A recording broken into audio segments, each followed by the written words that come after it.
What's going on, everybody? It's your boy Remo, aka Mr. Rich Threads, back at you with another episode of Let's Talk Fashion.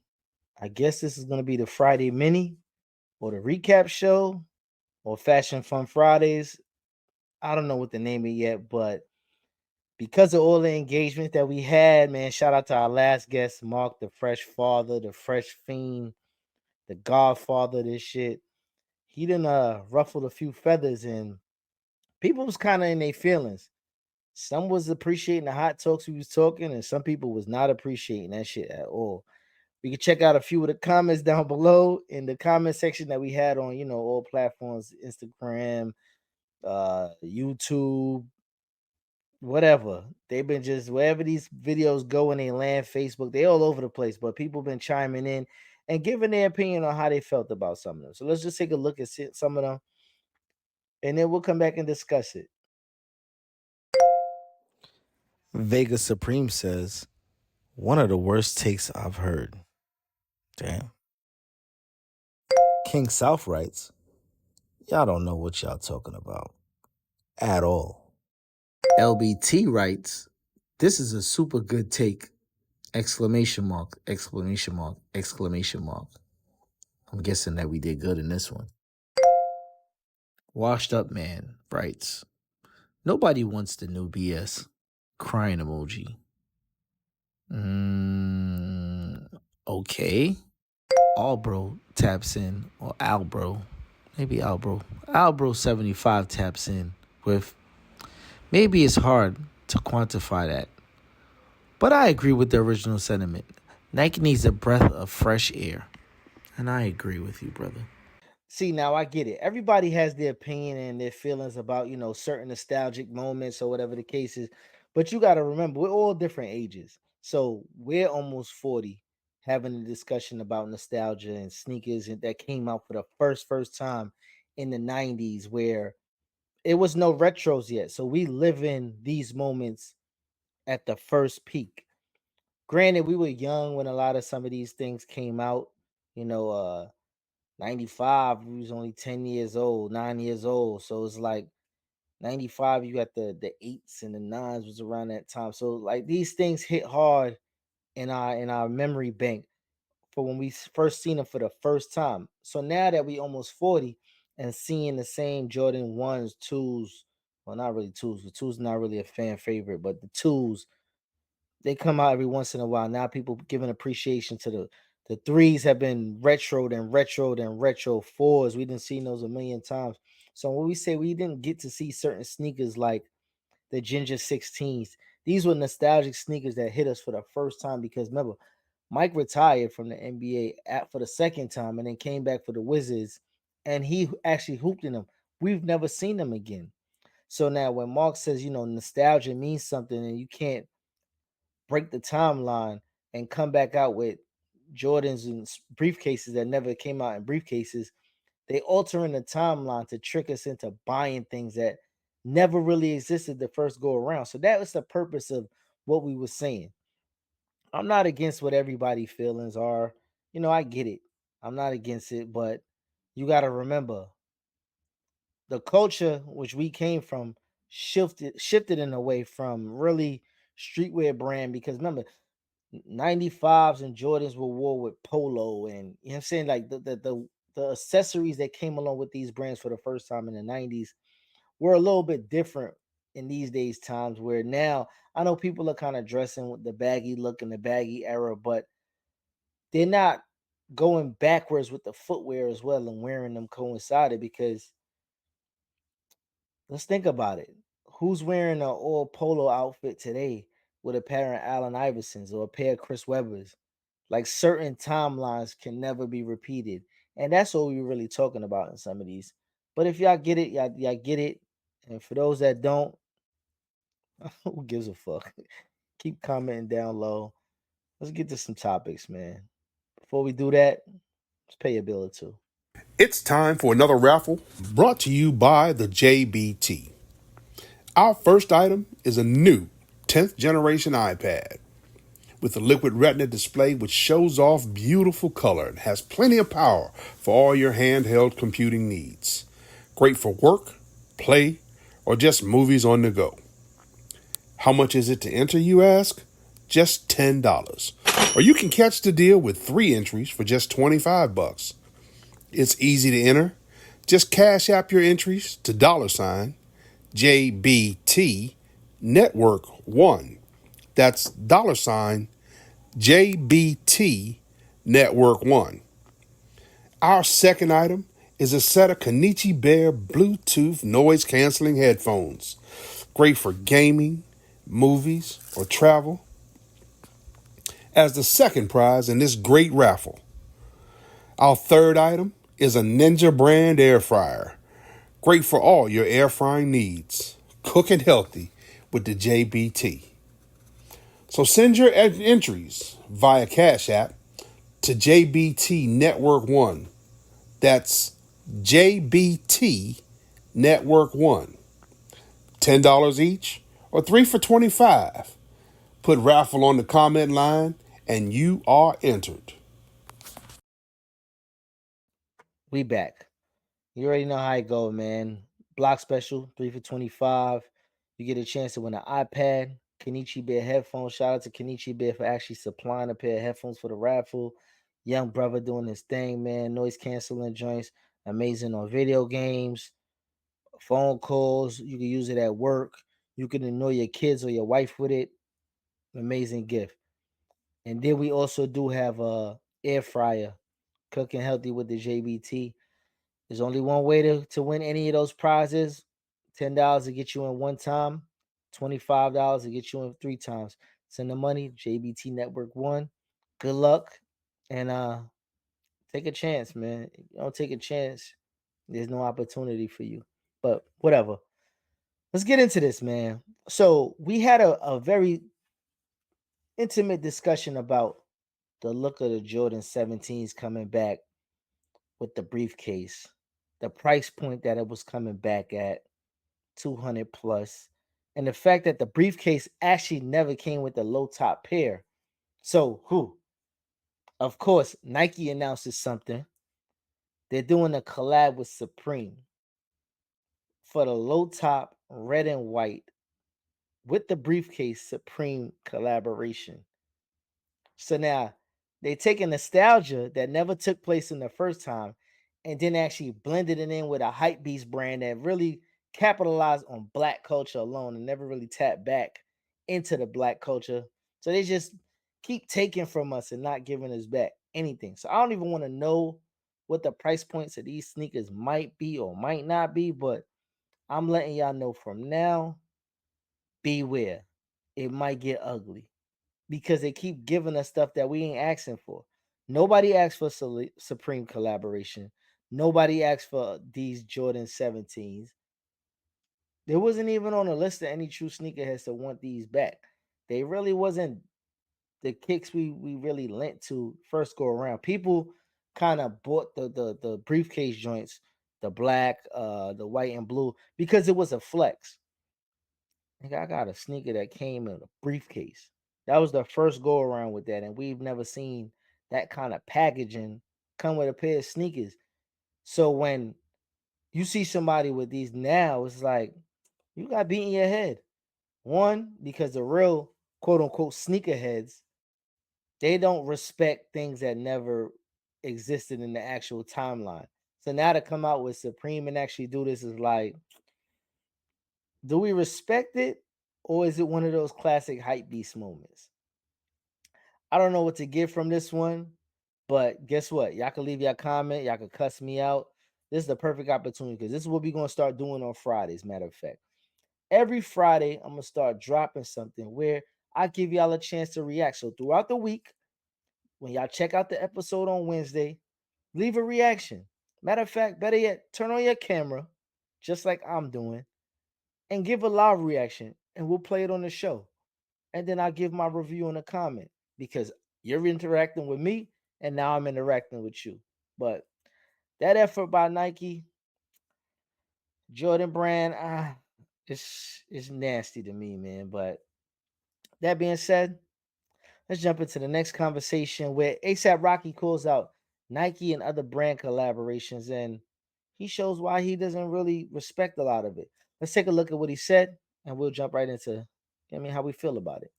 How come you haven't done a Nike collaboration yet? Because Nike sucks. Damn. I think it's like a battle between Puma, Nike, Adidas, and Converse. Because the truth is, I want to do all four. I want to do a sneaker for every brand. Unfortunately, I think that it won't work with me and Nike because they usually make you do certain shit. Is it actually designing when it's already an established sneaker? Choosing colors. Is that designing? No. I don't know. It's like when you choose the color for your Tesla and the interior, exterior, are you designing a Tesla? You get what I'm saying? Yeah. Okay, Rocky. I respect Rocky's space in the fashion world. Rocky, he's one of those guys, like it or not, like he's very unique with his style.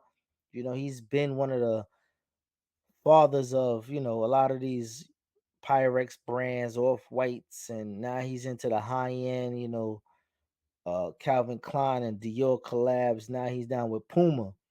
So now he's unveiling his new Puma silhouette and the way it looks, and being a new iteration, a new design straight from the dome. And the reason he's saying that he's not respecting a lot of the other collabs, because it's almost like a coloring book situation where Nike sits down at the table with you and says, you know what?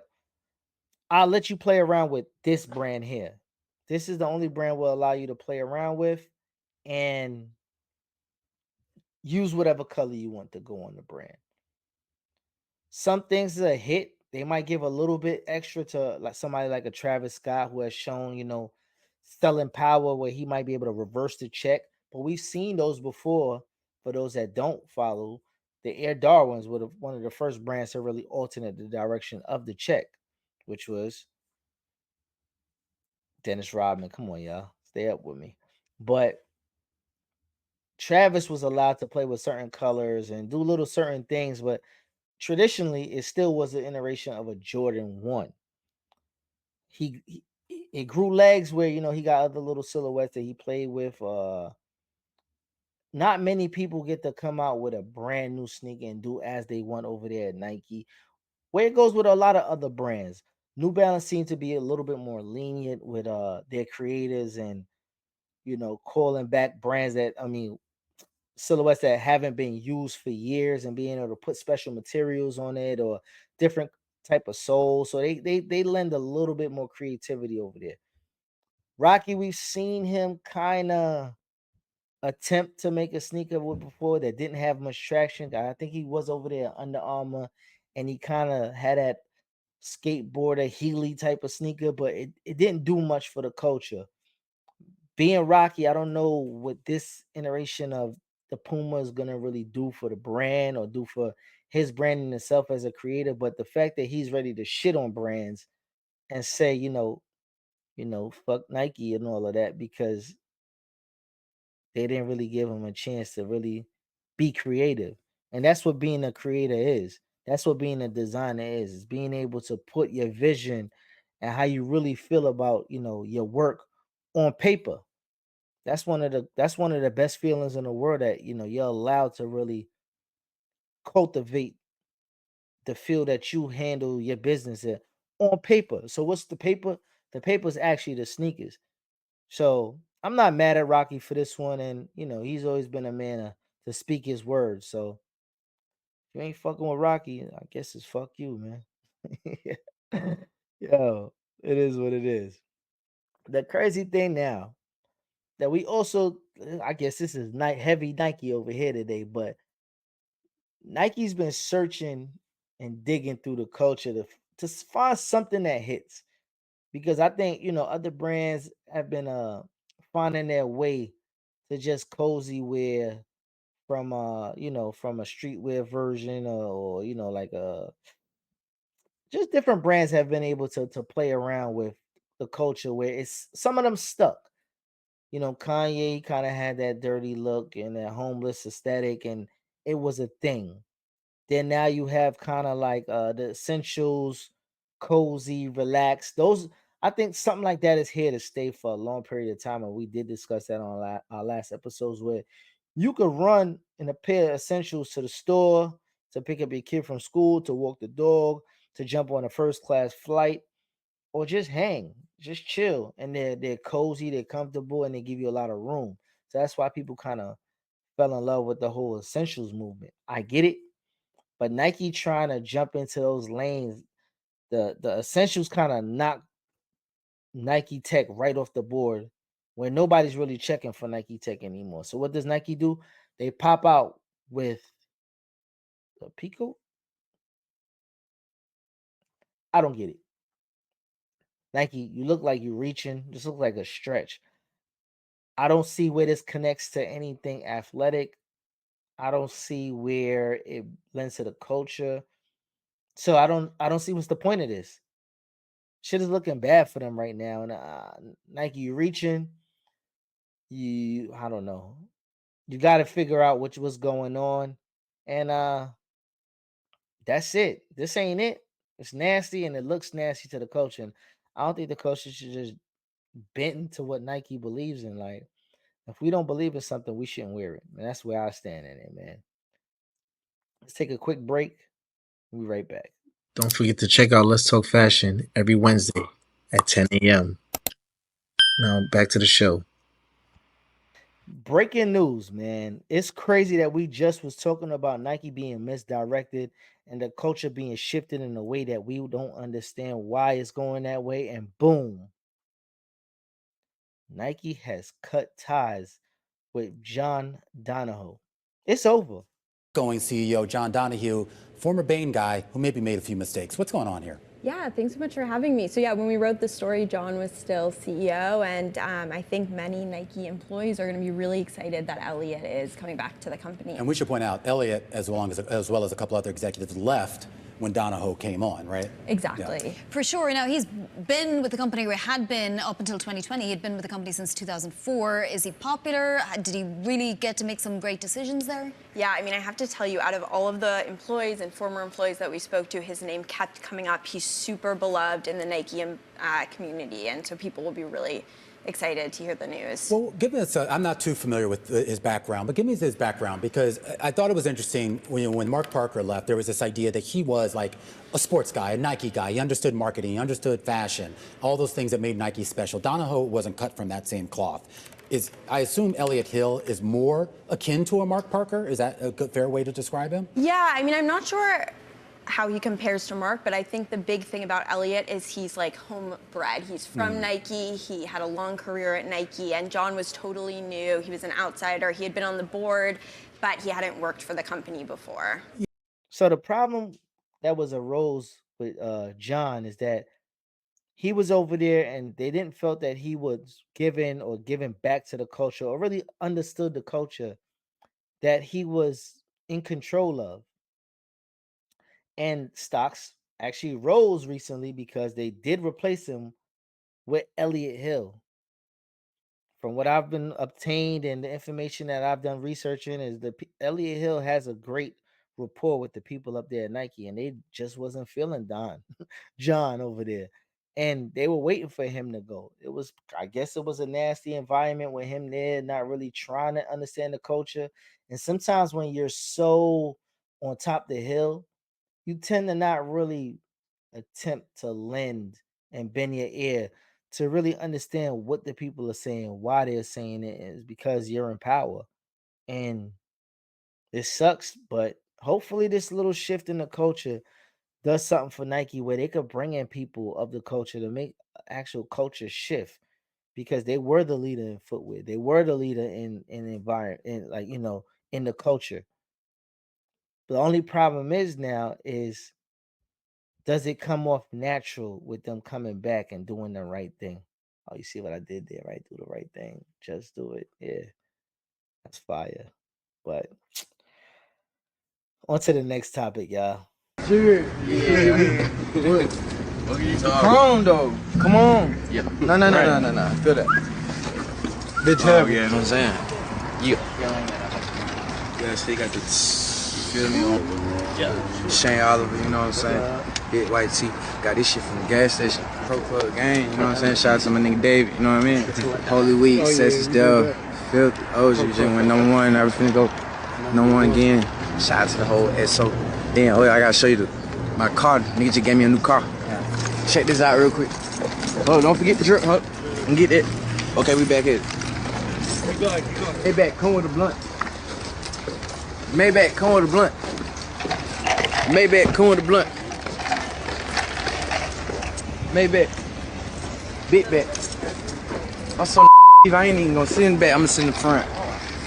I'm gonna drive myself. Don't get mad at me, be mad at a nigga who need to your contract, you know what I'm saying? It's Double O Benny, man. You should have signed to the O. You passing out chains and Lambos. Should have went to O.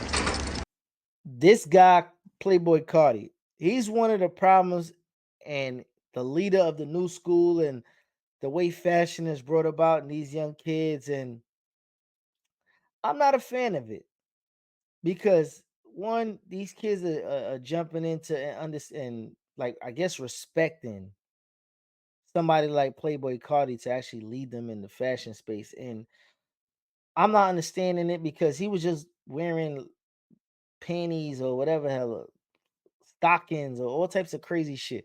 I know outlandish is the way that these kids are moving now, where everything is a viral moment, but you can't give me that.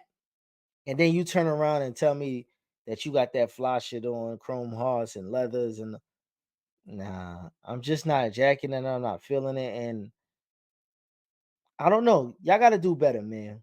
Because when it came to our leaders growing up, man, we believed in people like Nas, you know what I mean? Just for the haircut alone. Not saying Nas was like a fashionista, but he kind of had his own flow, his own flavor. He was always a clean cut dude. We also grew up on people like, Cam was very outlandish with his outfits. Pink was very bold. Uh Fab was kind of like the streetwear guy, jerseys and shit like that. Then you also did have people in back in the day, Rakim, Grand Poobah, LL Cool J, Dapper Dan's own, you know what I mean, doing his thing uptown very often. Mace, he kind of made you know, New York look different.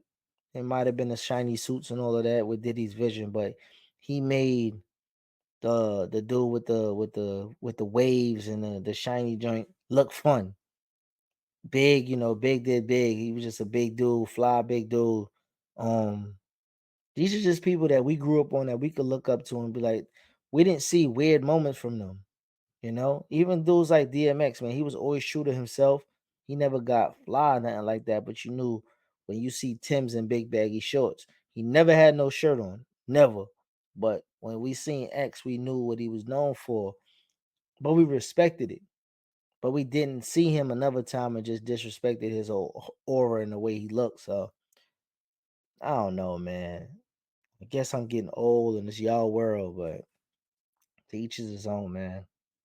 But that's pretty much all I got for you this week. It's quick, short. Give me all an idea, man. So every Friday we're gonna try to get these out where we just gonna have discussions. Me versus you, you versus me. Jump in the comments, jump in the DMs, send some videos and let me know. Like, yo, you're bugging. I ain't feeling it. Or like, yo, I agree with the take, or good shit. Nothing wrong with that. With that being said, it's your boy Remo, aka Mr. Rich Threads. This is Let's Talks Fashion Friday edition. Don't forget to rate, comment, like, subscribe, share with somebody who might like the hot take or somebody that like to go back and forth. That's what type of energy I want. But with that being said, I'm out of here, man. Y'all be safe. Peace.